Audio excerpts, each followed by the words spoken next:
Hi there, I'm Kate McClellan, and I've been a professional wedding planner for over 20 years now.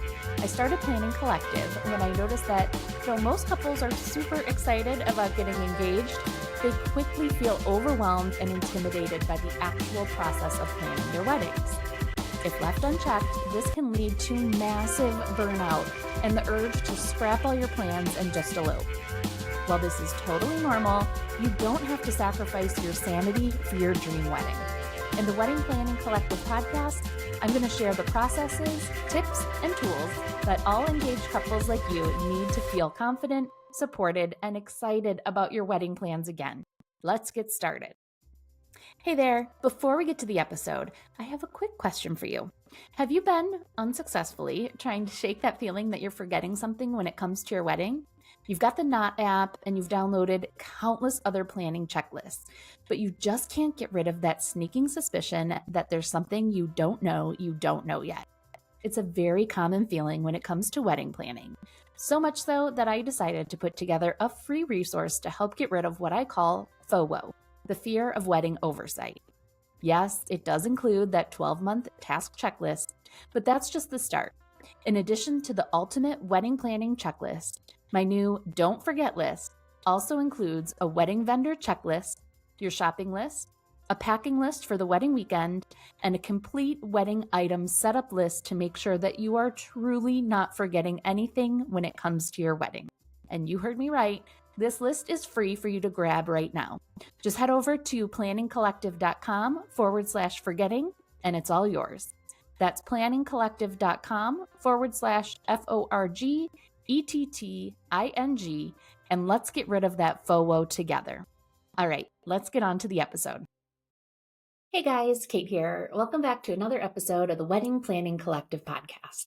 With Thanksgiving just over a week away, I figured now is the perfect opportunity to cover a holiday wedding stressor that isn't money, isn't shopping, or it isn't about checklists, but it still manages to make an appearance for most couples during the holidays. And that is when everyone you have ever met suddenly has the strongest opinion about your wedding. And not just soft, delicate opinions. We're talking about full confidence, unsolicited, holiday-powered TED Talks about what your wedding should look and feel like. If you have already survived any family event where someone is coming at you saying, you really should do a receiving line, please know that this episode is for you. So today we're digging into why the holidays make people extra bold in sharing their opinions, the types of wedding commentators you'll likely encounter over the next couple months, and most importantly, we're going to talk about some actual scripts that you can say or use in the moment to keep things peaceful and keep you in control.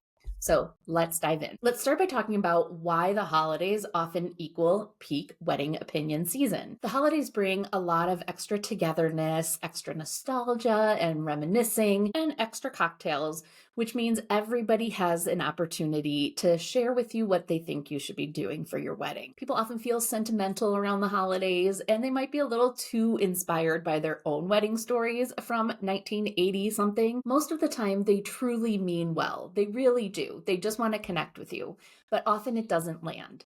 So I want you to remember, you are not the problem. This season is the problem. We're going to keep this light because the holidays can also be dark for some. And we really just want to get through the mashed potatoes in peace, right? So let's start by talking about the 4 types of characters you are likely to encounter. First up is the nostalgic traditionalist. Everything always starts with back in my day, and usually it's something like, we didn't do first looks, no one wrote personal vows, everything was so much simpler and better. No one had Pinterest, right? They never mentioned that part. What they likely want is really just to feel that their traditions still matter, and they're simply trying to connect or relate to you in this really special time. And we'll talk about some different lines or scripts that you can use for that nostalgic family member in just a minute. Number 2 is the budget backseat driver. This is the person that has likely not planned a wedding in the last 4 or 5 decades, and they gasp in horror anytime you talk about what weddings cost these days. Or they can't stop bringing up how ridiculous it is that you're wasting so much money on just one day when they know how important this wedding is for you. They might not know it, but they likely just want to understand or feel like they're helping you. And again, we'll talk about some good responses in just a bit. Number 3 is the DIY dictator. So This family member or friend is really proud of the DIY work that they did for their wedding. And you know this because every time you've seen them since the wedding, you have heard in great detail exactly what they did for all of their projects and how much money it saved them. But of course, they skipped the part that it took every single minute of their spare time in the past 2 years in order to accomplish this. Number 4 is the worst, and this is your boundary challenged relative. This is the one that is going to go off for 10 minutes about how the dress you chose is really not the most flattering silhouette for you. And why don't you try this instead? Everyone will like how you look so much better. What they really want is just chaos. They want to stir the pot. And a bonus character that has come to the last few seasons is the I saw this on TikTok cousin, who is now apparently a wedding planner and wants to share everything that you should be bringing to your wedding. Before we talk about how you can respond to some of these family members, let's talk about a quick mindset shift that you can work on before the family gatherings. I'm going to say this clearly. You do not have to defend or justify your wedding choices to anyone that is not contributing. Not during dinner, not during dessert, not during the football game, not during the halftime show. Your goal does not have to be to convince them that you're right. Your number one goal should be to protect your peace and keep the holidays enjoyable. So as we're going through these scripts or these comments, remember that the goal is not to argue. It's not to explain. It's not to win them over. You're not negotiating. We're simply using these lines to close all the tabs on the conversation. And honestly, if all of these opinions and comments don't stress you out, good for you. You can just go into the holidays and not worry about it at all. In fact, why don't you head over to the Wedding Planning Collective Facebook group and share how you do it, because I would love to know. How great would it be to just sit back and take notes and not have to be stressed about everything coming at you?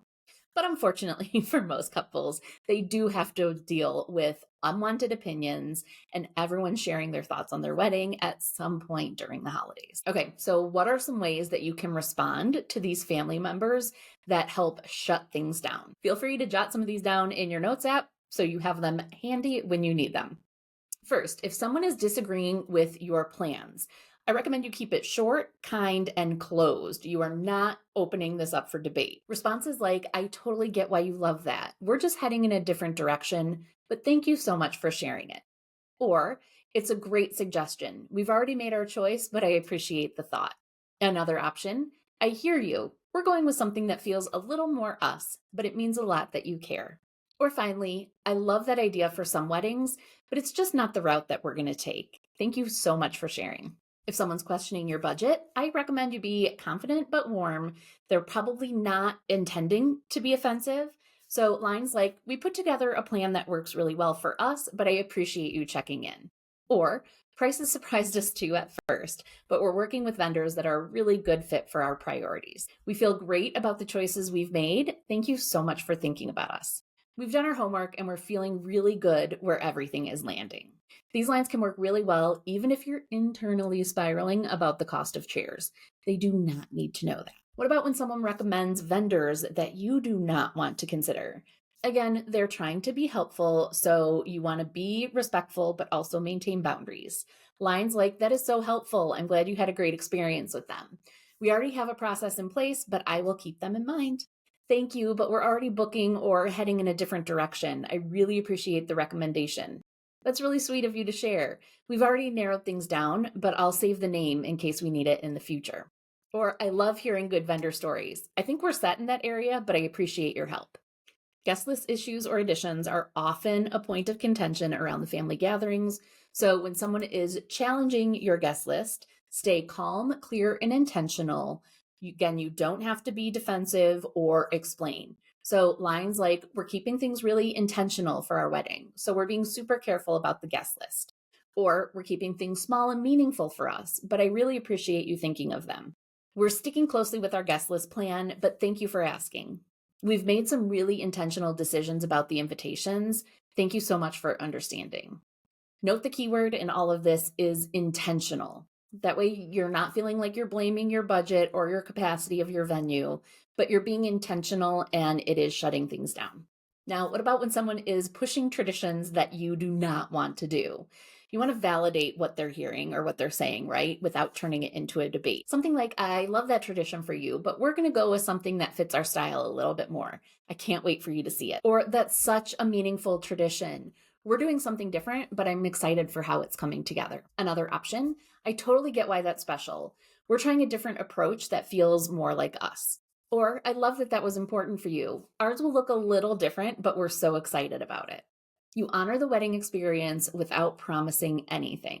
When parents get involved, it can be really tricky, especially if they are contributing. So you want to be respectful, but also have a little bit of that boundary, right? So whether they are opening up discussions about the wedding with too many family around, or you're just feeling overwhelmed by the process with everything else going on, here are some responses that can help you keep things in check. We love how excited you guys are for the wedding, but can we set aside some time after the holidays to go through everything together? I really value your input. Let's plan a dedicated chat when things calm down a little bit. Or, this is all really helpful, but can we talk about it after the holidays so we can really focus? Or, we really appreciate how much you guys care and we're so excited about it. Can we check in January so we can give it some real attention? And as helpful as some of these tips might be in theory, we all know how it really goes on a big holiday when everybody's had something to drink and we can't always script out the perfect response, right? So if you have had crazy interactions, don't feel like you have to keep it bottled in. Talk about some of this stuff in advance just to make sure that you're both on the same page. And that way you can also create a signal or a safety word so you can help bail each other out if you get in too deep with the conversation. Thinking about it in advance and jotting down or talking about any boundaries that you want to maintain prior to the gathering will really help make sure that you can keep things in check. So again, have that game plan going into it, especially if this is a real worry of yours. It's not drama, it's just strategy. And for those of you that maybe just don't want to talk about the wedding plans at all, saying something like, we're taking a little break from planning over the holidays, but tell me about what you've been up to. Or something like, we've decided not to make any wedding decisions over the holidays. We'll pick things back up in January. People usually get the hint with these little lines, but again, it gives you an opportunity to segue into a different conversation. Again, your wedding does not have to be a group project unless you want it to be, of course. People can have opinions, that's absolutely fine. They can even share them with you, but you are not obligated to absorb or act on any of it.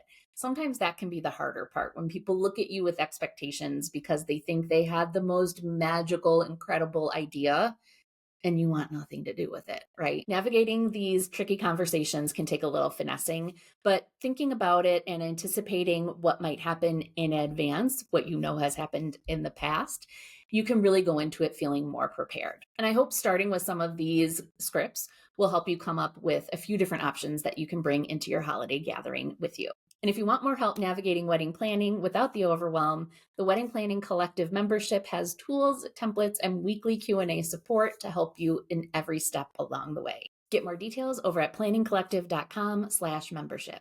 And if this episode gave you even one helpful tip, I would love it if you could take a quick moment to rate and review. It means the world to me, and it helps other couples find the wedding planning help they need. Thank you so much, and I will see you in the next episode.